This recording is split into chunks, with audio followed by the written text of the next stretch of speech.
fieras, ¿qué me aprovecha? Si los muertos no resucitan, comamos y bebamos porque mañana moriremos. No erréis, las malas conversaciones corrompen las buenas costumbres. Velad debidamente. Y no pequéis, porque algunos no conocen a Dios. Para vergüenza vuestra lo digo. Hermanos, tomen asiento.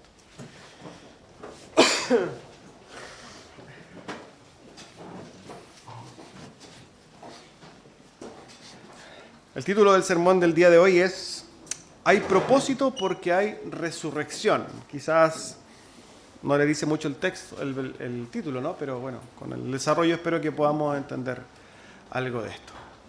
Antes de pasar a la predicación, nuestros anuncios, ¿no? Los días miércoles tenemos culto de oración a las 8 de la noche, están cordialmente invitados. Los días viernes a las 8 de la tarde también tenemos estudio bíblico. Y hoy día entonces, guardando el Día del Señor, desde las 11 de la mañana estamos todo el día aquí, así que están cordialmente invitados también a compartir con nosotros. Dicho esto, entonces, vamos a el sermón del día de hoy. A modo de introducción, ¿no? Venimos retomando esta primera carta a los Corintios, en su capítulo 15, porque la semana pasada tuvimos una pausa, quizás es de común conocimiento que la semana pasada tuvimos una conferencia, fue un momento muy hermoso, ¿no? Muy lindo. Y la predicación fue dada, ¿no? por el pastor Elías Vargas de la iglesia de Puerto Montt, que nos estuvo acompañando. Entonces tuvimos una especie de paréntesis, ¿no? Ahora digo esto para que podamos nosotros contextualizar, volver al contexto, entender que estamos hablando nosotros, estamos viendo ya hace unas cuantas semanas. Creo que ya son como 4 semanas, ¿no? Este capítulo 15 de la primera carta a los Corintios. Y de lo último que hablamos es que el apóstol Pablo, ¿no? Desde el versículo 20 al 28, está hablando de la necesidad de la resurrección de Cristo y el consiguiente reinado de Cristo, la necesidad. ¿Por qué? Porque recordamos que lo que está haciendo el apóstol Pablo en el capítulo 15 en general es haciendo una defensa de una doctrina. Él está defendiendo la doctrina de la resurrección. Él está, y lo va a seguir haciendo, ¿cierto?, justificando, está haciendo una apología, una defensa de la doctrina de la resurrección nuestra y de la resurrección de Cristo. Esto es solamente entonces para contextualizar y cómo entonces nos introducimos al texto de hoy día.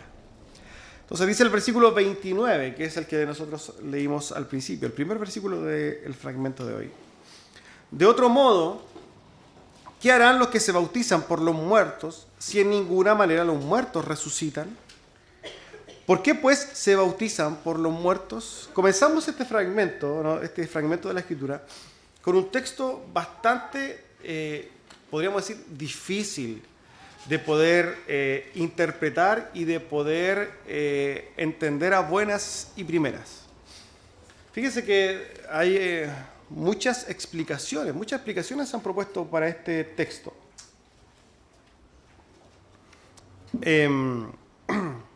Porque si ustedes lo ven de buenas a primeras, podríamos nosotros pensar que el apóstol Pablo está diciendo o está defendiendo el hecho de que hay que bautizarse por los muertos. Ahora, quizás tomado este texto de una manera literal, es que algunas, podríamos decir, sectas, como por ejemplo los mormones, se bautizan por los muertos. En otras palabras, mi abuelito falleció hace un tiempo atrás, él nunca conoció la fe, pero yo tengo la posibilidad de bautizarme por él. Ahora, esto se puede entender así cuando se toma la palabra bautizar en un sentido, podríamos decir, literal, haciendo referencia a derramar agua o bañarse o sumergirse en las aguas. Ahora, ¿cuál es el conflicto con esto? Que pensar que nosotros podemos bautizarnos por los muertos es algo totalmente antiescritural o anti-Biblia o anti todo el consejo de Dios. ¿Por qué? Porque ¿qué establece la Biblia en el libro de los Hebreos? Que está designado para el hombre que muera y después el juicio. En otras palabras, la posibilidad de ser regenerado, de ser renovado, de ser perdonado de nuestras culpas es mientras nosotros vivamos. Cuando el hombre muere, inmediatamente entonces viene con ello el juicio, ¿Qué queremos decir con esto? Que no sacamos absolutamente nosotros nada, hermanos, por orar por los muertos. De hecho, nosotros no oramos por los muertos. Esto era una doctrina católico-romana, ¿no? Hagamos una misa por el muerto. Eso no tiene ningún sentido a la luz de que ya sea que esa persona que murió vaya a salvación o a condenación, su destino está sellado. Y nosotros no podemos hacer absolutamente nada por ello. No podemos hacer nada por eso. Por consiguiente, el mensaje de salvación debe ser dado a personas vivas. Y es por eso que la iglesia debe estar activa en esto. A las personas vivas hay que llevarle el mensaje del evangelio para salvación, porque si no, si mueren, ya no hay nada que hacer. Por tanto, no podríamos nosotros aceptar o mirar este texto o la palabra bautizarse desde un sentido literal para entender que nosotros podríamos bautizarnos por los muertos, porque sería antiescritural. No podemos orar por los muertos, no podemos interceder por los muertos.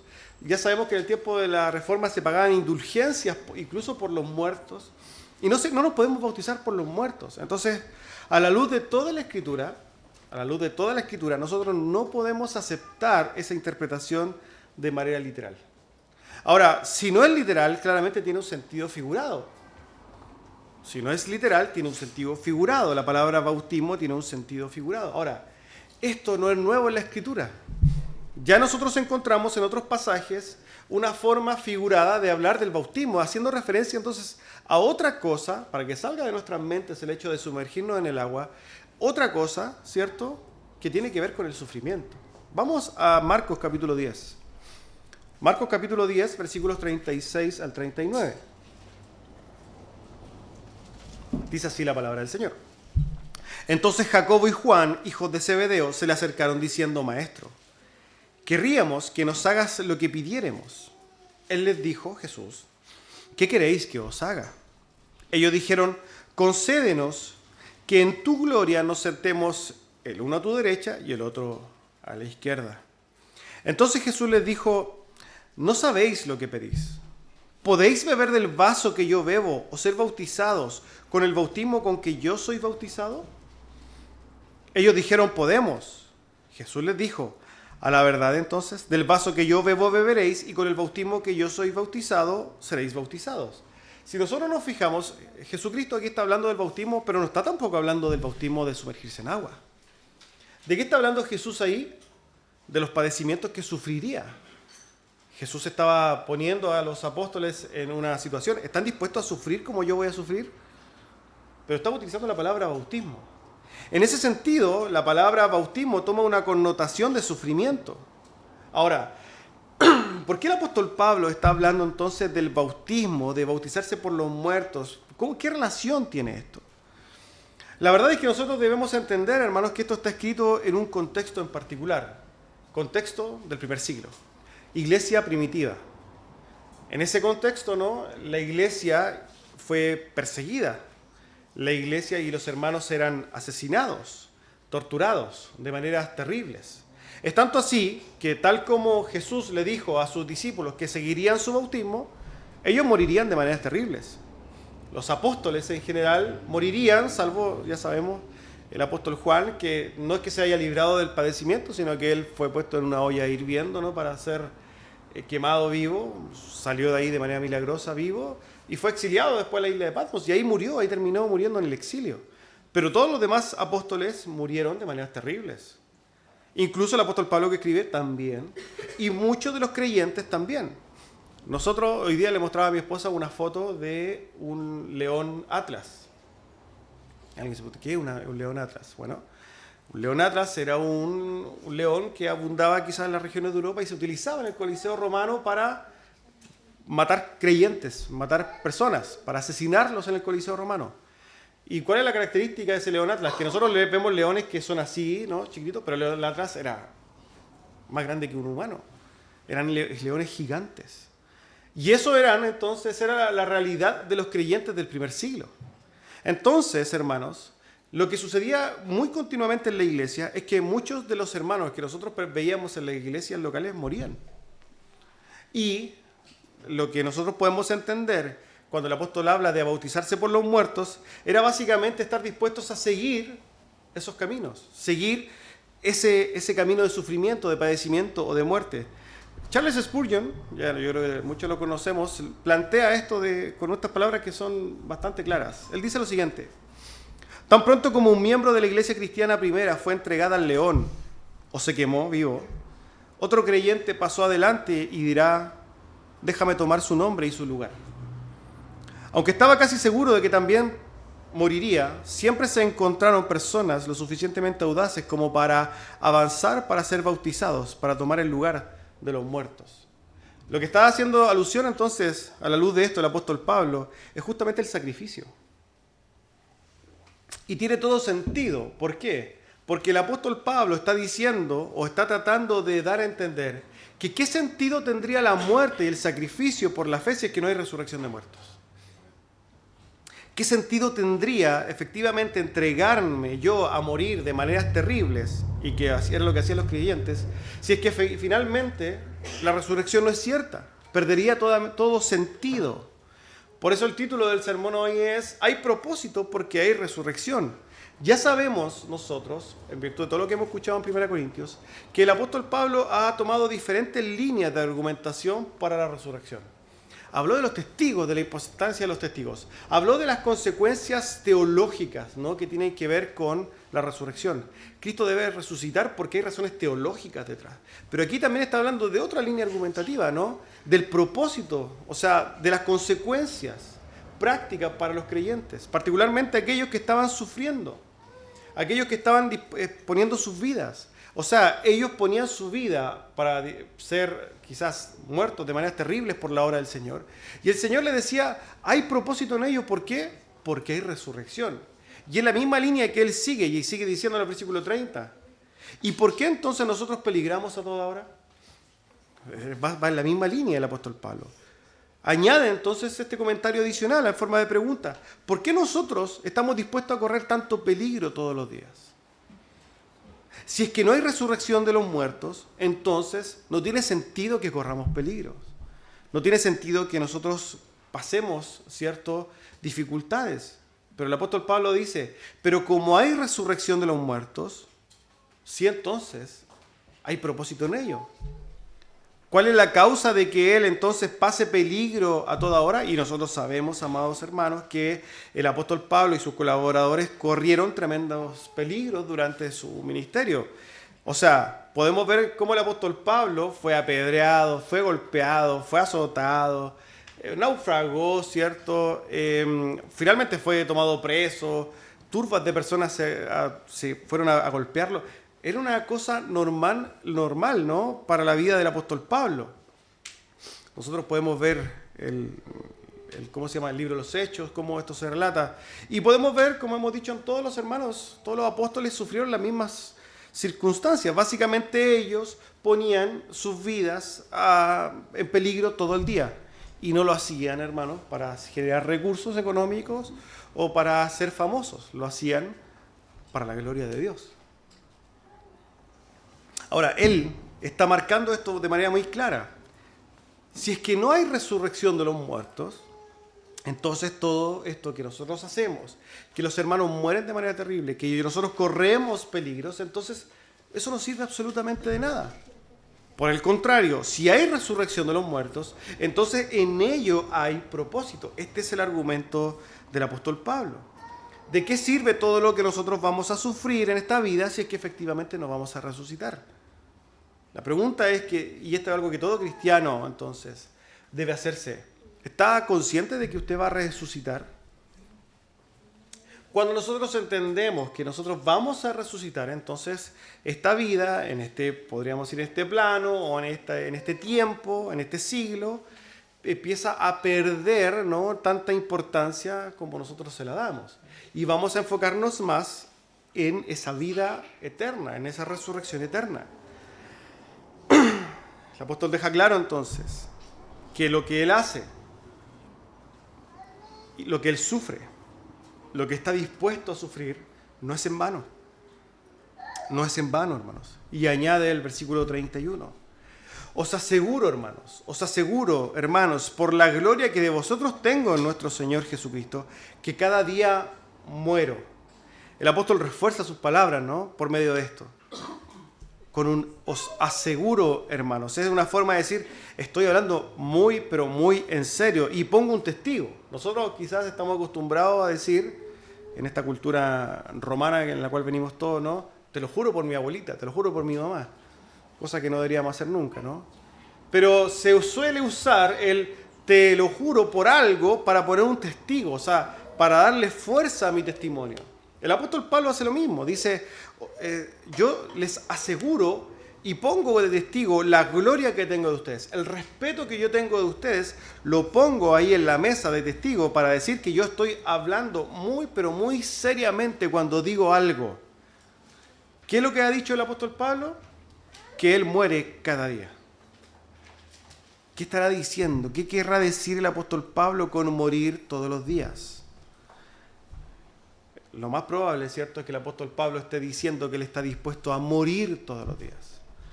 Que él se levanta en la mañana, ¿cierto?, sabiendo que este puede ser su último día para encontrarse con su rey.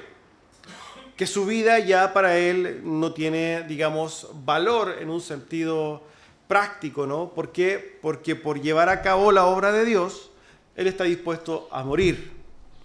Él no está aferrado a este mundo, sino que sus ojos están puestos en el cielo. Él lo dice de esta manera a los Gálatas, en su capítulo 2. Con Cristo estoy juntamente crucificado, y ya no vivo yo, mas vive Cristo en mí. Y lo que ahora vivo en la carne, lo vivo en la fe del Hijo de Dios, el cual me amó y se entregó a sí mismo por mí. Esto me lleva entonces a una aplicación, ¿no? Una aplicación práctica para nosotros. Y es que justamente el apóstol Pablo es un tremendo ejemplo para nosotros entender y enfrentar la vida, hermanos. ¿Por qué? Porque si nosotros hacemos un análisis bien objetivo, ¿no?, de nuestras propias realidades, nuestra forma de entender y de ver la vida está muy alejada de lo que el apóstol Pablo realmente vive y cree. Nuestros ojos están muy puestos en este mundo. Esta es la realidad de las cosas. Las circunstancias que nosotros vivimos, hermanos, determinan totalmente nuestro vivir, nuestro ánimo, nuestra disposición.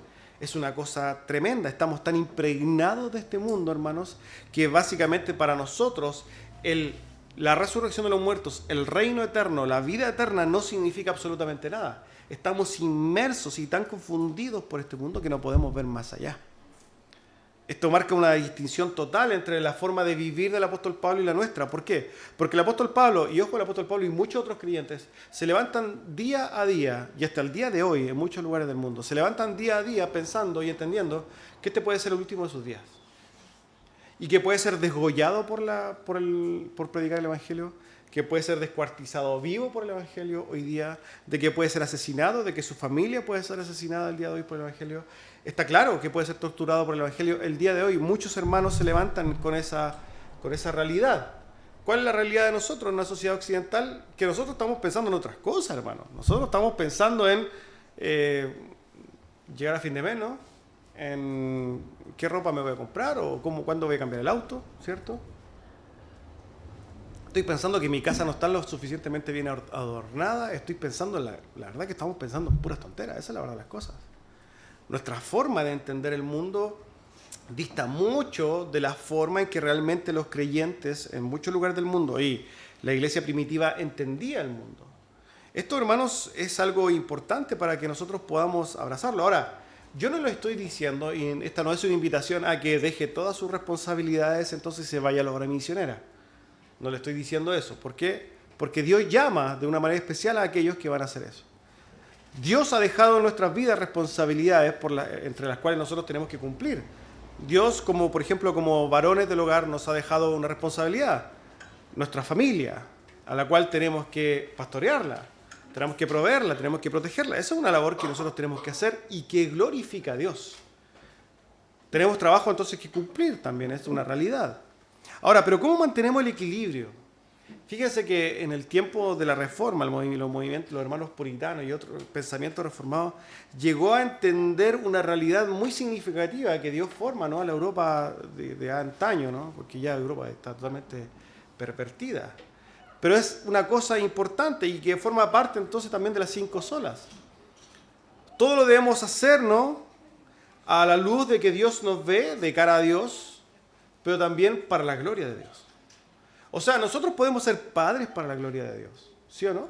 Sí. Podemos ser trabajadores que glorifiquen a Dios, ¿sí? Podemos ser esposos que glorifiquen a Dios, amén. Podemos ser ciudadanos que glorifiquen a Dios, etc. Nosotros debemos poner a Dios en todas nuestras cosas. Ahora, como añadidura a eso, de entender que Dios está en todo tiempo y que nuestros pensamientos deben ser y estar dispuestos para Dios, que Dios debe estar continuamente en nuestra mente, ¿no? De que nosotros tenemos que utilizar nuestros tiempos para glorificar a Dios, para conocer a Dios, para servir a Dios, para predicar el Evangelio, etc. Añadido, ¿no? a eso, hermanos, nosotros tenemos que tener muy, pero muy claro, hermanos, que nosotros somos creyentes y que nosotros somos ciudadanos de un reino que no es este. O sea, vivimos en el mundo, pero no somos del mundo. ¿Qué quiere decir eso? Que nosotros tenemos que entender las cosas en su justa medida, hermanos. Muchas veces yo tengo una distribuidora de alimentos para mascotas. Yo trabajo, ¿cierto? Y mucha gente me pregunta, ¿y usted trabaja el sábado? ¿Y trabaja el domingo? No trabajamos de lunes a viernes. Ah, qué suerte la suya, porque yo trabajo de lunes a lunes. Yo siempre le digo, hay que trabajar para vivir, no vivir para trabajar, ¿no? Lamentablemente esto es algo que se le pierde el sentido. O sea, la gente vive para su trabajo. O sea, no hay otra cosa que su trabajo. Y eso está pésimamente mal. No, hermanos. Todo tiene su tiempo. O sea, nosotros deberíamos trabajar para satisfacer nuestras necesidades.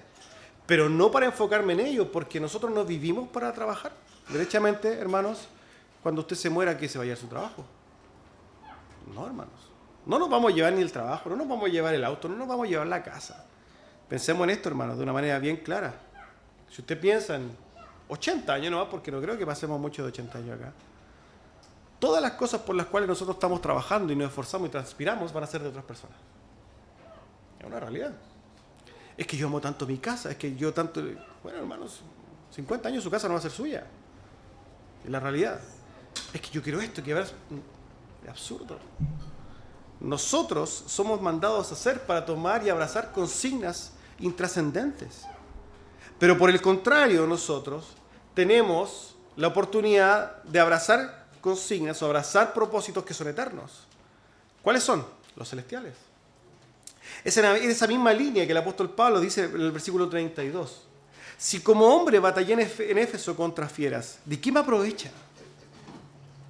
Si los muertos no resucitan, entonces comamos y bebamos porque mañana moriremos. El apóstol Pablo entonces responde una pregunta, pero de las más profundas que el hombre se debe hacer. Y le da una respuesta que viene a ser una parte del todo. Esto quizás es muy confuso lo que le acabo de decir, pero se lo voy a explicar. Y se lo voy a repetir. El apóstol Pablo entonces responde a una de las preguntas más profundas del hombre y responde de una manera que apunta a una parte del todo. Lo voy a desarrollar, no se preocupe. El hombre, entonces, en cuanto a la pregunta, una pregunta que debe hacerse siempre, o que todo hombre debería hacerse, es ¿cuál es el propósito de mi existencia? Yo creo que todos ustedes espero que se hayan hecho esa pregunta. Que no vivan como pajaritos, ¿no? Hay mucha gente que vive como pajaritos. Porque eso determina la esencia de mi existencia. ¿Para qué vivo? Yo tengo que preguntarme en esto.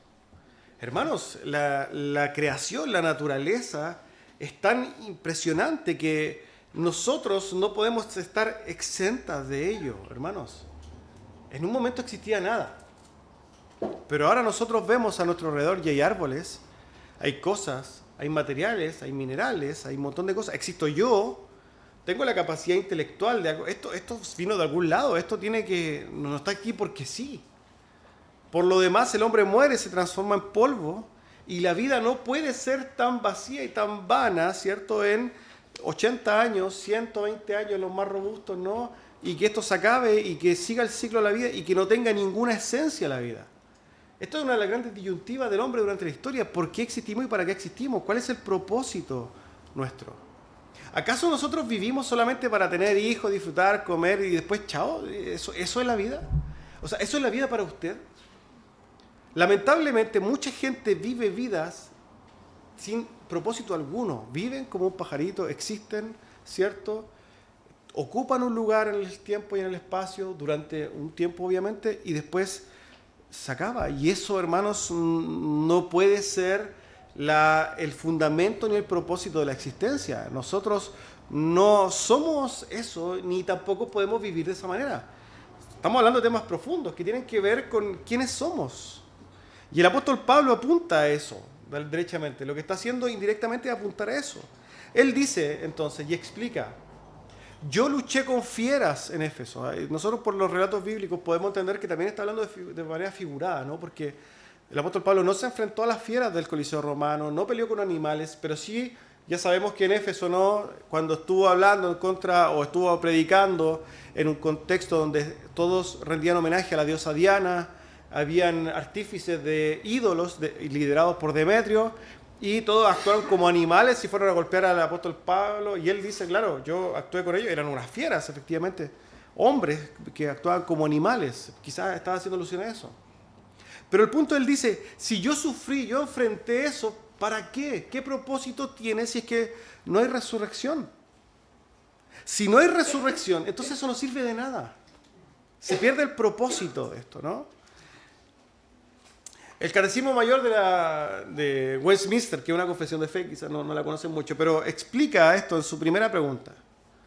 ¿Cuál es el fin principal y el más alto de la existencia del hombre? ¿Cuál es el fin? ¿Cuál es el propósito? Responde, el fin principal más alto propósito de la existencia del hombre es glorificar a Dios y gozar plenamente de Él para siempre. Es una respuesta corta, ¿no?, para una pregunta tan profunda, pero enmarca una realidad. El propósito final del hombre está relacionado total y absolutamente con Dios. No puede estar despegado de Dios. El fin y el propósito del hombre, el propósito de la existencia del ser humano, está en directa relación con Dios. Sin Dios, sin relación con Dios, sin una comunión con Dios, el propósito de la existencia del hombre pierde todo sentido. Esa es la realidad de las cosas. Entonces el apóstol Pablo toma este todo, porque este es el todo, lo que expliqué. El todo es que la existencia del hombre se fundamenta o tiene su propósito ¿en qué? En la relación para con Dios. No hay relación con Dios, no hay propósito. Ese es el todo. Pero él toma una parte. Porque cuando hablamos de relacionarnos y de la comunión con Dios, hablamos de muchas cosas, ¿no? La comunión eterna con Dios, la resurrección de los muertos, la salvación de los pecados, etcétera, un montón de cosas. Pero aquí el apóstol Pablo lo va a enfocar entonces en un aspecto, la resurrección de los muertos. La resurrección de los muertos tiene que ver entonces con el propósito nuestro, con la relación eterna con Dios. Él responde entonces a esta pregunta, ¿cuál es el propósito si es que no hay resurrección? Él lo explica así, si no hay resurrección de los muertos, hermano, entonces no hay propósito en la vida. Eso es lo que el apóstol Pablo está explicando. Entonces la resurrección de los muertos no es una doctrina, podríamos decir, vana o superficial o que podría ser trivial, no. Todo lo contrario, la doctrina de la resurrección de los muertos es sumamente importante para enfrentar y para entender el por qué estamos aquí y qué es lo que va a pasar adelante. No podemos nosotros entonces hacer vista gorda a la resurrección de los muertos y la resurrección de Cristo, porque es una de las piedras angulares de nuestra fe, del cristianismo. Por tanto, en un sentido bien claro, ¿qué sentido tiene que nosotros hagamos y deshagamos, que nos esforcemos en la fe, que nosotros suframos por el Evangelio, que nos esforcemos en Dios, ¿no?, en conocer al Señor, si es que no hay resurrección de los muertos? No hay propósito, ¿no? El apóstol dice entonces, si es que no hay resurrección de los muertos, comamos y bebamos porque mañana moriremos. El apóstol Pablo lo que está haciendo aquí es citar a Isaías. Isaías en su capítulo 22, usted quizá lo puede leer más adelante. En su versículo 12 al 13 dice lo siguiente: por tanto, el Señor de los ejércitos llamó en este día a llanto y a endechas, a raparse el cabello y a vestir de cilicio. Y aquí, ¿qué encontré? Gozo y alegría, matando vacas y degollando ovejas, comiendo carne y bebiendo vino, diciendo comamos y bebamos porque mañana moriremos. ¿Cuál es el contexto de lo que está haciendo alusión a Isaías? El Señor está anunciando la destrucción total, ¿cierto?, del pueblo de Israel. De hecho, los enemigos ya venían avanzando y los hebreos, en vez de hacer llanto, cilicio, en vez de arrepentirse de sus pecados, en vez de ir en pos de Dios, en vez de arrepentirse, dijeron, estamos perdidos, vamos a morir, aprovechemos, comamos y bebamos y divirtámonos todo lo posible porque mañana vamos a morir. Esa es la realidad. Ahora, alguien podría quizás decir, qué mal lo que hicieron los hebreos. Está mal, ¿no? Desde una perspectiva espiritual y a la luz de Dios, está pésimo. Pero en un sentido lógico, para una persona que está muerta en sus delitos y pecados, es lo más obvio. Fíjense que se narra, ¿no? Que ustedes saben, y yo creo que todos saben que hubo una Segunda Guerra Mundial en el mundo, ¿cierto? En la cual estuvieron los alemanes, ¿cierto? Aliándose con italianos, japoneses, etcétera, que está la figura de Hitler, y que si bien avanzó muy rápido Alemania, ¿no? Después de la batalla de Stalingrado, ¿cierto? Alemania empezó a ceder espacio, ayudó mucho la entrada entonces de la coalición, ¿cierto? Por Normandía, etcétera. Venían los soviéticos avanzando por un lado, etcétera. Llegan y ingresan a Alemania, ya Alemania sabe que va a perder la guerra. ¿Y qué hace Hitler? Se encierra con sus generales en un búnker, ¿cierto? Ahora, ¿qué hace Hitler y todos sus generales y todo su cuerpo ahí en ese búnker encerrados? ¿Qué piensan ustedes? ¿Se puso a llorar? ¿Estaba ahí amargadísimo? ¿Cómo enfrentó él el hecho de que iba a perder la guerra? Alguien podría haber dicho, bueno, si él sabía que iba a perder la guerra, podría haberse rendido, haberse entregado y hubiera salvado la vida de millones de alemanes. Porque nosotros sabemos que finalmente entran los soviéticos básicamente a Berlín, ¿no? Y matan, violan y destruyen la vida de un montón de alemanes, desde los más pequeños hasta los más ancianos. ¿Pero qué hizo Hitler? Alguien que participó de ahí, que escapó, ¿no? Y que fue partícipe de eso, dijo que lo único que hicieron en el último mes, básicamente, de la Segunda Guerra Mundial, es festejar todos los días en el búnker. O sea, lo que hicieron los alemanes, liderados por Hitler, fue decir esto: comamos y bebamos porque mañana moriremos. Y ellos se dedicaron ahí a comer, a beber, era fiesta, alcohol, imagino que algún tipo de sustancia, pero de eso se trató todos los últimos días del alto mando alemán en el búnker. O sea, pensemos nosotros desde una perspectiva humana. Es lógico, ¿no? Es totalmente lógico. Es incluso, si alguien lo piensa objetivamente, está bien lo que hicieron. ¿Por qué? Porque es una manera orgullosa, centrada en sí mismo, de enfrentarse a una realidad que es inamovible. Y por tanto, a la luz de eso, como no hay esperanza, entonces lleva a cabo todos tus deseos. Total, tú mañana te vas a morir. ¿Estamos de acuerdo con eso? Bueno, ahora llevemos esa realidad, y es lo que el apóstol Pablo está haciendo, a la realidad de la existencia misma de nosotros. Y planteémoslo nosotros, cada uno de nosotros. ¿Usted tiene esperanza realmente? Porque si usted no tiene esperanza y usted sabe que no hay resurrección de los muertos, que no existe Dios y que nada, entonces, ¿qué hace aquí? Mejor, váyase, lleve a cabo todos sus deseos y placeres, no se abstenga de nada. ¿Por qué? Si total usted mañana va a morir. Entonces, no se amarre, lleve a cabo todos los placeres, todas las ideas. Si usted alguna vez quería matar a alguien, mátelo. Si total, usted no tiene ninguna esperanza. No tiene propósito en su existencia y por tanto es libre de hacer todo lo que quiera. ¿Cuál es el problema? Que pensándolo lógicamente, mucha gente, por un lado, no tiene la esperanza y se reprime a sí misma de no hacer nada. Es algo ilógico. Por el contrario, hablando de los creyentes, dicen y entienden que hay esperanza, que su vida está en el cielo, que básicamente va a resucitar, pero sus vidas muestran que no están ni ahí con el Evangelio. Eso es lo ilógico del cristianismo que nosotros vivimos. Entonces yo quiero hacerte una pregunta que debe radicalizarte. O sea, a la luz de lo que el apóstol Pablo está diciendo, o somos o no somos. Esa es la verdad de las cosas. Si tú crees en la esperanza, si tú crees que hay resurrección de los muertos, entonces entrega tu vida al Evangelio. Pon tus ojos en el cielo. Dedícate a hacer lo que glorifica a Dios. Sirve para la obra de Cristo. Está dispuesto a morir, eso. Pero si no hay propósito y tú no tienes, entonces ándate de aquí, porque aquí no tienes parte.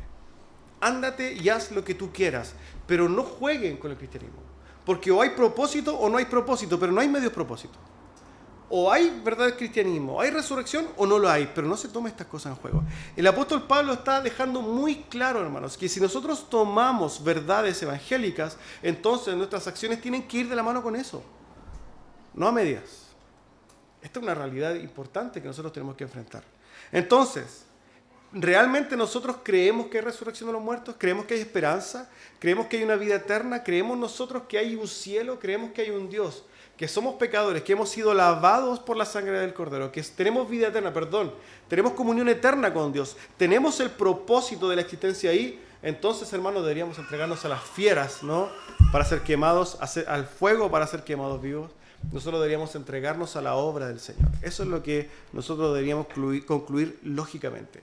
Ahora, si usted no, entonces vaya, coma y beba porque mañana se va a morir. No tiene esperanza. Pero nosotros tenemos esperanza. Tenemos la esperanza de un cielo eterno. El apóstol Pablo continúa diciendo en el versículo 33, no erréis. Las malas conversaciones corrompen las buenas costumbres. El apóstol Pablo entonces advierte a los corintios que no se dejen engañar. Recordemos en el contexto, ¿cierto?, que ahí los corintios estaban tomando doctrinas, enseñanzas de hombres, enseñanzas de filosofías humanas, paganas, ¿no? Personas que del mundo se acercaban a la fe y tenían sus propias tesis. Básicamente lo que está haciendo aquí el apóstol Pablo es advertir, en el contexto, de la resurrección. Recordemos que ahí había personas que decían, no, los muertos no van a resucitar. Y todo lo que está haciendo el apóstol Pablo ahí en el capítulo 15 es para enseñar que sí hay resurrección de los muertos. No hierren, entonces dicen, las malas conversaciones corrompen las buenas costumbres. El apóstol Pablo cita un proverbio de la obra de Thais, un poeta griego, ¿cierto?, que dice efectivamente, literal, las malas compañías corrompen las buenas costumbres. Y esto, sin lugar a dudas, es un proverbio correcto, ¿no? Entender que las malas compañías van a traer malas conversaciones y me van a corromper es algo que nosotros debemos entenderlo. Tenemos que tener mucho cuidado, por tanto, con quién nos juntamos, a quién oímos, ¿no? Tenemos que tener cuidado en nuestras conversaciones. No vaya a ser que nos estén envenenando. ¿Por qué? Porque vamos a terminar comiéndonos el veneno, ¿no?, de los demás y vamos a terminar nosotros dañados. Tengamos cuidado. De hecho, las malas compañías hablan de malas personas y por lógica esas personas van a hablar mal, ¿cierto? Es un mensaje atemporal, a todo tiempo. Esto lo vemos al día de hoy, tal como se veía en el primer siglo. En otras palabras, hermanos, si una persona es contenciosa, ¿qué va a sembrar? Discordias. Si una persona tiene un corazón, ¿cierto?, inseguro, sembrará contiendas. Una persona orgullosa hablará de sí mismo. Y así entonces nosotros podemos ver, en virtud de las conversaciones, quiénes son las personas que están. Vemos una persona que lo único que nos habla es que está inconforme con esto, que está inconforme con otro. Ojo, tenga cuidado. Porque como dice la Escritura, el hombre bueno del buen tesoro de su corazón saca lo bueno.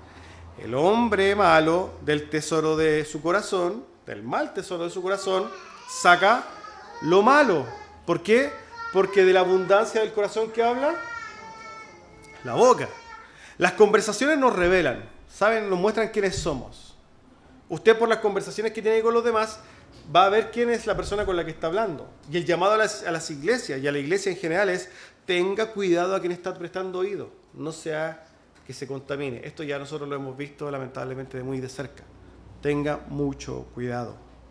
El apóstol Pablo termina diciendo en el versículo 34, velad debidamente y no pequéis, porque algunos no conocen a Dios, para vergüenza vuestra lo digo. Estemos atentos, seamos diligentes en esto. Es una advertencia clara del apóstol Pablo, importante, un llamado a la iglesia, a los corintios, a que estén atentos a sus conversaciones, atentos a lo que el apóstol Pablo está diciendo, atentos a la doctrina, atentos a las cosas que nosotros puedan ser peligrosas. Estemos vigilando las enseñanzas de algunos que no son conforme a Dios. Tengamos mucho cuidado. esa advertencia viene acompañada con un mandamiento. Velen debidamente, pero no pequen. Ese es un mandamiento, es un imperativo que va de la mano. Si usted no vela debidamente, muy probablemente va a terminar pecando, atentando contra la palabra de Dios, transgrediendo a la palabra de Dios. Velen y no pequen. Este es el llamado del apóstol Pablo. Hay personas que están contaminando y los va a hacer pecar. Tengan cuidado con a quien oyen. Estén atentos. ¿Y cuál es el punto? Y el apóstol Pablo termina diciendo, porque hay personas entre ustedes que no conocen a Dios. Y es una vergüenza para la iglesia. Esta advertencia entonces viene acompañada con una crítica. Esto es una crítica. Lamentablemente muchas veces nosotros prestamos oídos a personas que vienen a la iglesia y ni siquiera son creyentes. Pero los tomamos oídos, ¿cierto? Y lamentablemente como no son creyentes, empiezan a contaminarnos. Hermanos, la iglesia, no la gente que viene a la iglesia un mes o un año es creyente, ¿no?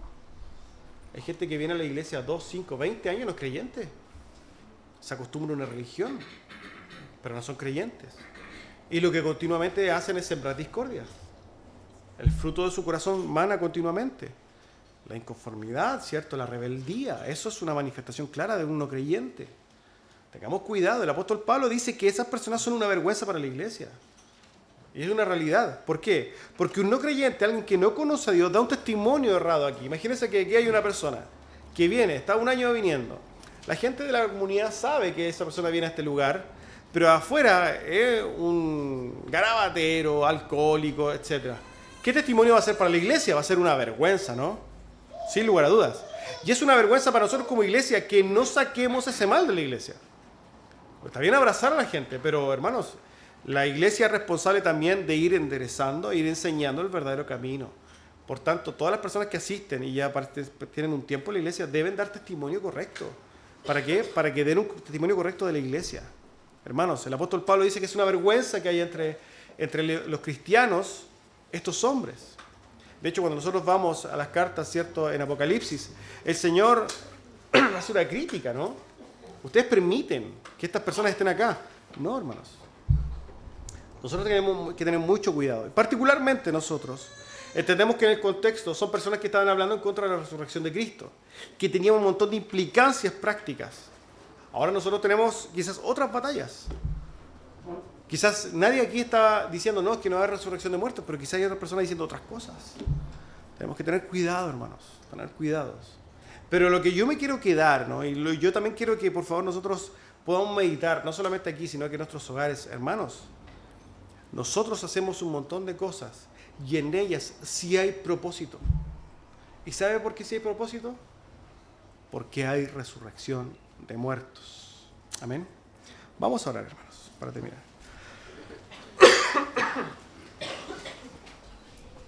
Padre Celestial, damos gracias, Señor. Gracias por su palabra, por su consejo. Porque podemos ver en su escritura, Señor, estas maravillas.